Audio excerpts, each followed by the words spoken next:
മുൻപോട്ടുള്ള യാത്ര ദുഷ്കരമായിരിക്കും എന്നാണ് അദ്ദേഹം പറഞ്ഞത്. മലയിടിച്ചിലാണ്, അങ്ങോട്ട് പോകേണ്ട എന്ന് പിന്നാലെ വന്ന മനുഷ്യനും പറഞ്ഞു.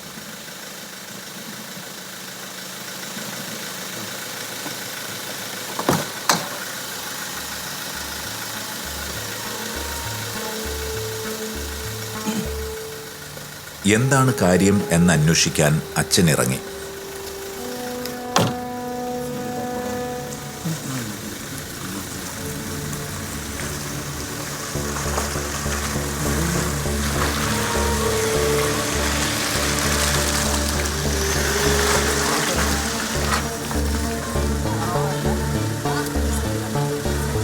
അങ്ങോട്ട് പോകല്ലേ. ആ മറവിൽ വലിയ ശബ്ദത്തോടെ മുകളിൽ നിന്ന് വലിയ ഒരു കല്ല് വന്നു വീണു. ഞങ്ങൾ കടന്നതും തൊട്ടു പിന്നിലായിരുന്നു അതിഭീകരമായ ശബ്ദം കേട്ടത്. ഭാഗ്യം കൊണ്ടാണ് ഞങ്ങൾ രക്ഷപ്പെട്ടത്. വഴിയിൽ JCB പണി ചെയ്യുന്നവരെ ഒന്ന് പറഞ്ഞു വിടാൻ അച്ഛൻ അവരോട് പറഞ്ഞു.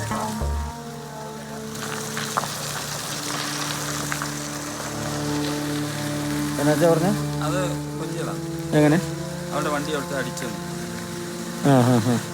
ആ കല്ലല്ലേ അല്ല ഹിറ്റാച്ച് അല്ല JCBയുടെ പറയാൻ പറഞ്ഞു. ഒരു പറഞ്ഞാൽ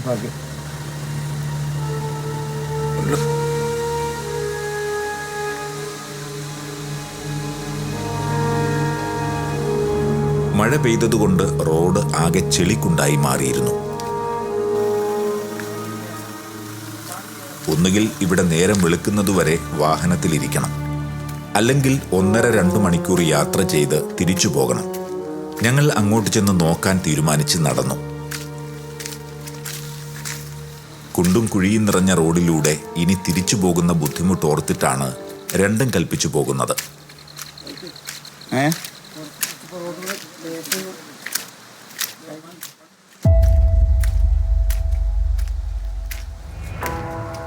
ചെന്നു നോക്കിയപ്പോഴല്ലേ സംഭവം കാണുന്നത്.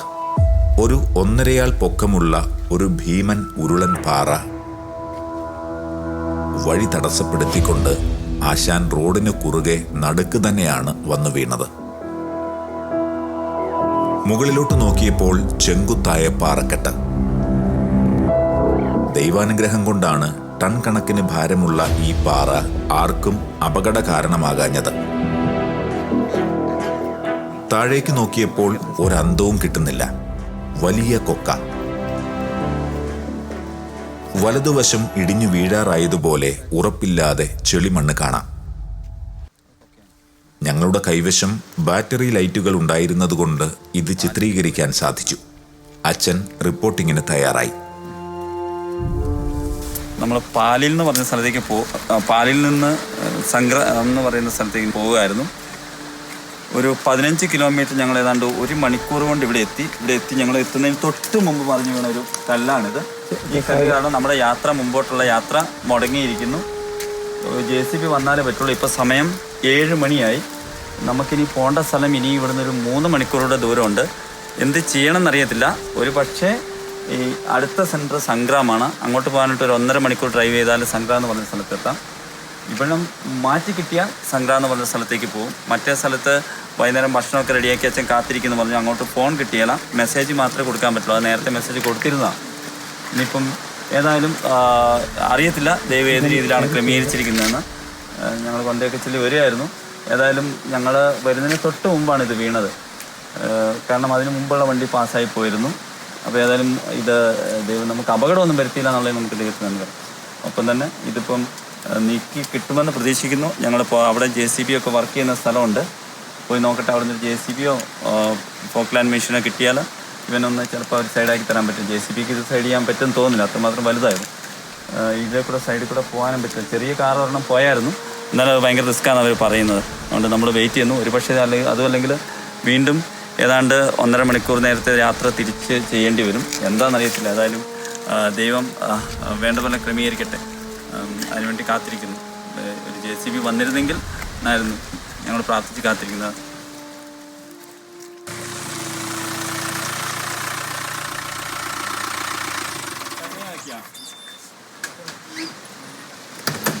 बहुत रिस्की होगा ഇപ്പോൾ വന്ന വാഹനത്തിന്റെ ഡ്രൈവർ സ്ഥിതിഗതികൾ പരിശോധിക്കുകയാണ്. എത്രമാത്രം റിസ്ക് ഉണ്ടെന്ന് മനസ്സിലാക്കാനായിരുന്നു പരിശോധന. പാറയുടെ വശത്ത് ശേഷിച്ച വഴി തീരെ വീതി കുറവാണ്. പോരാത്തതിന് ഉറപ്പില്ലാത്ത മണ്ണും.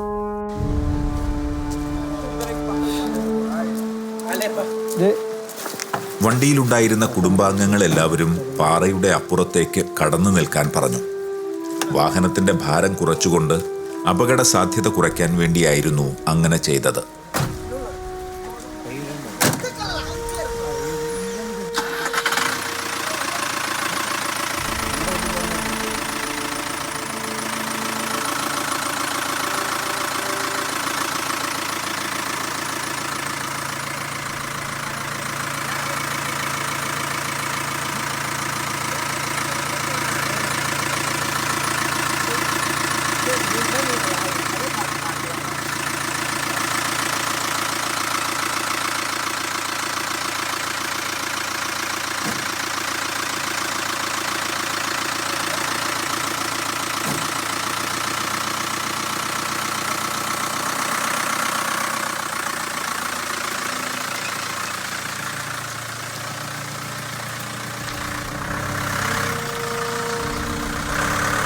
റിസ്ക് ഭയങ്കരമായിരുന്നു.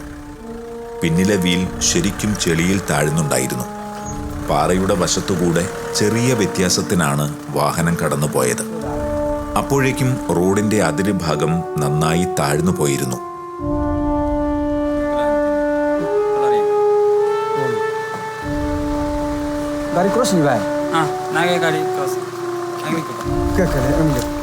വാഹനം സൂക്ഷിച്ചെടുക്കാൻ പറഞ്ഞുകൊണ്ട് വാഹനത്തിൽ നിന്നും ഇറങ്ങി നിന്നിരുന്ന കുടുംബനാഥൻ പോയി. ഇനിയും ഇവിടെ നിൽക്കുന്നത് അപകടമാണ്. മുകളിൽ ഇനി എന്തൊക്കെയാണ് ഇളകി വീഴാറായി നിൽക്കുന്നത് എന്ന് അറിയില്ല.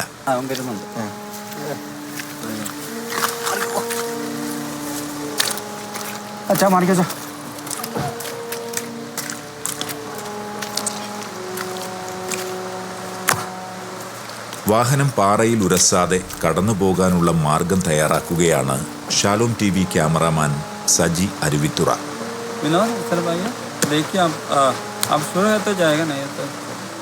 അച്ഛൻ ഡ്രൈവർ വിനോദിനോട് പറ്റുന്നെങ്കിൽ ട്രൈ ചെയ്താൽ മതിയെന്നും പറഞ്ഞ് തീരുമാനം വിനോദിനെ ഏൽപ്പിച്ചു.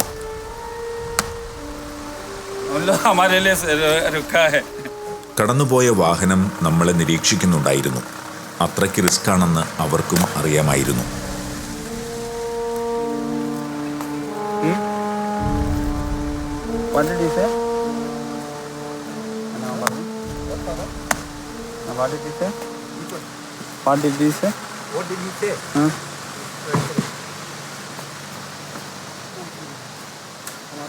പക്ഷേ നമ്മുടെ ഡ്രൈവർ വിനോദ് വാഹനം എടുക്കാൻ തന്നെ തീരുമാനിച്ചു.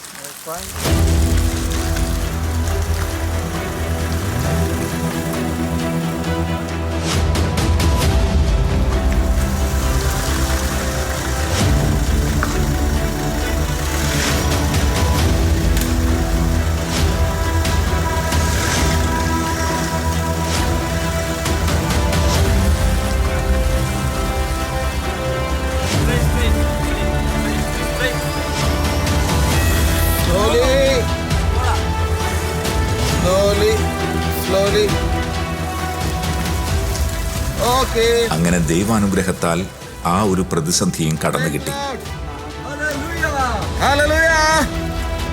ഏതായാലും ദൈവം നമുക്ക് കൃപ തന്നു. നമ്മുടെ വണ്ടി പാസ്സായി.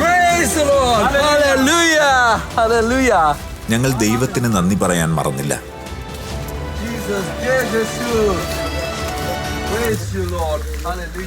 ഞങ്ങൾ വാഹനത്തിൽ കയറുന്നതിന് മുൻപ് ദൈവം കൈപിടിച്ചു കടത്തിവിട്ട ആ വഴിയിലേക്ക് ഒന്നുകൂടി നോക്കിയപ്പോൾ ആ പരമകാരുണ്യവാന്റെ വലിയ കൃപ സത്യത്തിൽ മനസ്സിലാക്കി തരുന്ന നിമിഷങ്ങളായിരുന്നു ഞങ്ങൾക്ക് അനുഭവപ്പെട്ടത്. എത്ര നന്ദി പറഞ്ഞാലും തീരില്ല. ഇപ്പുറം ചെറിയ പാറക്കഷ്ണങ്ങളും മൺതരികളും മുകളിൽ നിന്ന് അപ്പോഴും വീഴുന്നുണ്ടായിരുന്നു. ഒരു കാര്യം കൂടി പ്രധാനമായിട്ട് നന്ദിയോടെ ഓർക്കേണ്ടത്, ഇപ്പോൾ നമ്മൾ അഭിമുഖീകരിച്ച ഈ മാർഗ തടസ്സം പോലെ എത്രമാത്രം തീവ്രതയോടെയുള്ള പ്രതിസന്ധികളെ ആയിരിക്കും ഇവിടുത്തെ മിഷണറിമാർ ദിവസവും അതിജീവിച്ച് സുവിശേഷവുമായി മുന്നോട്ടു പോകുന്നത്. നമ്മൾ ഈ പ്രോഗ്രാം കണ്ടുകൊണ്ടിരിക്കുന്ന ഈ സമയത്ത് പോലും എവിടെയോ ഏതോ മിഷണറി മരണത്തെ മുന്നിൽ കണ്ടുകൊണ്ട് സർവശക്തന്റെ വചനവും മുറുക്കെ പിടിച്ച് പ്രാർത്ഥിക്കുന്നുണ്ടാകും. സ്വന്തം ജീവൻ രക്ഷിക്കാൻ വേണ്ടിയല്ല, ഇനിയും അനേകം ആത്മാക്കളെ നേടാനുള്ള ഒരവസരത്തിനു വേണ്ടിയിട്ടുള്ള പ്രാർത്ഥന. കുറച്ചു ദൂരം കൂടി കഴിഞ്ഞപ്പോൾ മുൻപിൽ മറ്റൊരു തടസ്സം. ഇവിടവും നമ്മൾ കടന്നുപോകും. അത്രമാത്രം ശക്തനായവൻ ഞങ്ങളുടെ കൂടെ ഉണ്ടല്ലോ. പിന്നെ ഇതെന്ത്? മിഷണറിമാർ പറഞ്ഞു. അത്രയ്ക്ക് ചങ്കൂറ്റമാണ് ഇവിടുത്തെ അരുണാചൽ മിഷണറിമാർക്ക്. സാധാരണ മനുഷ്യരെക്കാളും ഇവർ വേറെ ലെവലാണ്. പരിശുദ്ധാത്മാവിന്റെ പവർ അനുഭവിക്കുകയായിരുന്നു അരുണാചൽ മിഷനിലെ ഓരോ സ്റ്റേഷനിലും. ഇല്ലെങ്കിൽ വാ, അരുണാചൽ മിഷനിലേക്ക് വന്ന് കാണുമ്പോൾ മനസ്സിലാക്കാം ഇത് ചങ്കൂറ്റമുള്ളവരുടെ മിഷനാണെന്ന്.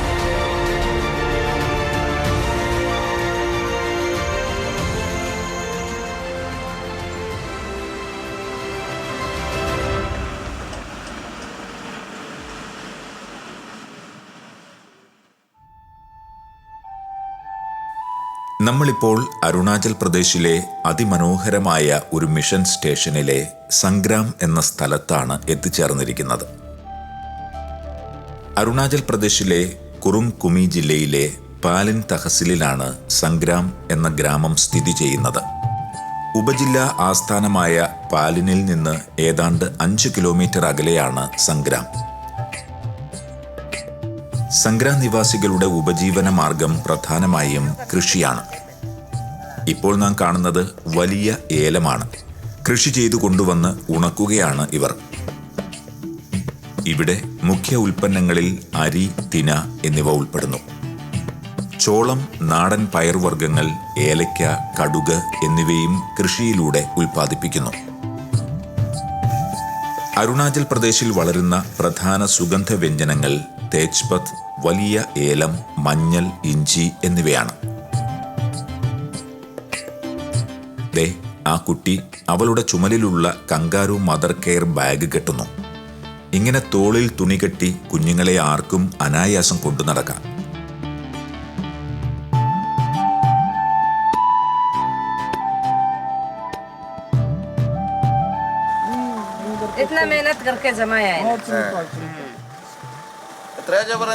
ഇവിടെ 300 പറയുന്നത്, നെറ്റിലൊക്കെ 700-800 किलो 300 बोल रहा है, हम लोग नहीं देगा। वो खाने से बाबा मगर आप लोग वहाँ क्या करें? शूटिंग मत से शूटिंग। हाँ, अच्छा अच्छा अच्छा। स्कूल में गाड़ी को भी लेके जाने से भी होगा, हम लोग इसे घुमा कर देगा. Mama, mulai Paris, Father Thomas Topa mai. Malah yang migo acin datang, acin datang mau apa? Hani. Ama. Helai. Tora sukai gay. Lady कितनी किसे? Om.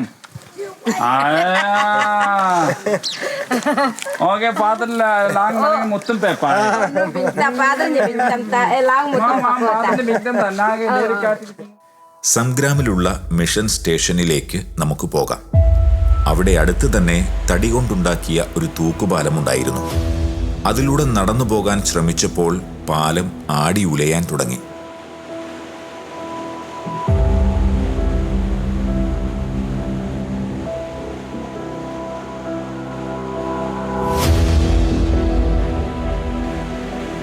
ശ്രദ്ധിച്ചാൽ മനസ്സിലാകും, മിക്ക സ്ഥലത്തും വിറകിൻ കഷ്ണം പോലെയുള്ള തടി കഷ്ണങ്ങളാണ് പാലം നിർമ്മിക്കാൻ ഉപയോഗിച്ചിരിക്കുന്നത്.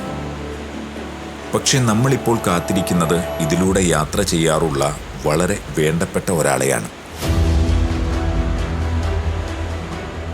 പാലത്തിലൂടെ അതിസാഹസികമായി ബൈക്കിൽ വരുന്നത് അരുണാചൽ മിഷനിലെ ഒരു മിഷണറിയാണ്. അതുകൊണ്ടാണ് ലോകം ഇപ്പോൾ ഏറ്റുപറയുന്നത് ഇത് ധീരന്മാരുടെ മിഷൻ എന്ന്. ഈ സാഹസികതയെല്ലാം മറ്റാർക്കും വേണ്ടിയല്ല, കർത്താവിനു വേണ്ടിയാണ്. അവൻ്റെ സുവിശേഷത്തിനു വേണ്ടിയാണ്, കർത്താവിൻ്റെ രാജ്യത്തിനു വേണ്ടി. ഇതാണ് brother Lawrence.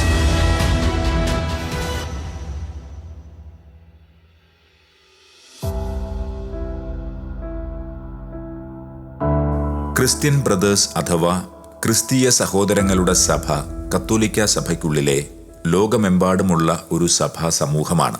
Welcome to Sangram. I am Brother Lawrence, belonging to the congregation of Christian Brothers. I have been in Sangram for the last 7 years. Christianity came in Sangram 30 years ago, but there was no religious presence. In 1999, Brother Avinash decided to start mission here along with 2 other Christian brothers. And since then, the Christian brothers have been running a school for the poor and marginally distant students of the Nishi society. We have a school here from KG to class 10.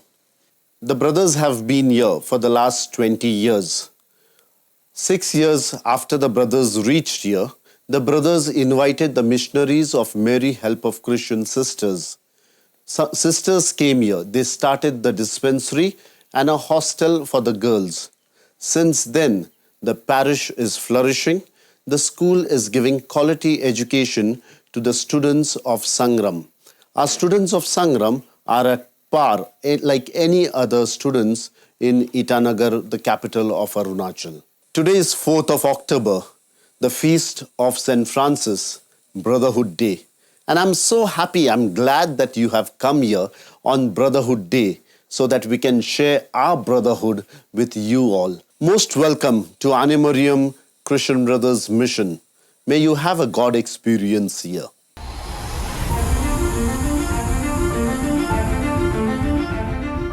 സംഗ്രാമിലെ ഈ വിദ്യാലയത്തിലെ വിശേഷങ്ങൾ ഇനിയുമുണ്ട്. ഇവിടുത്തെ വിദ്യാർത്ഥികൾക്കും മിഷണറിമാർക്കും ഇവരുടെ ജീവിതാനുഭവം നമ്മളോട് പറയാൻ ആഗ്രഹമുണ്ട്. അടുത്ത എപ്പിസോഡുമായി വൈകാതെ കാണാം. ജയ് ജിസു.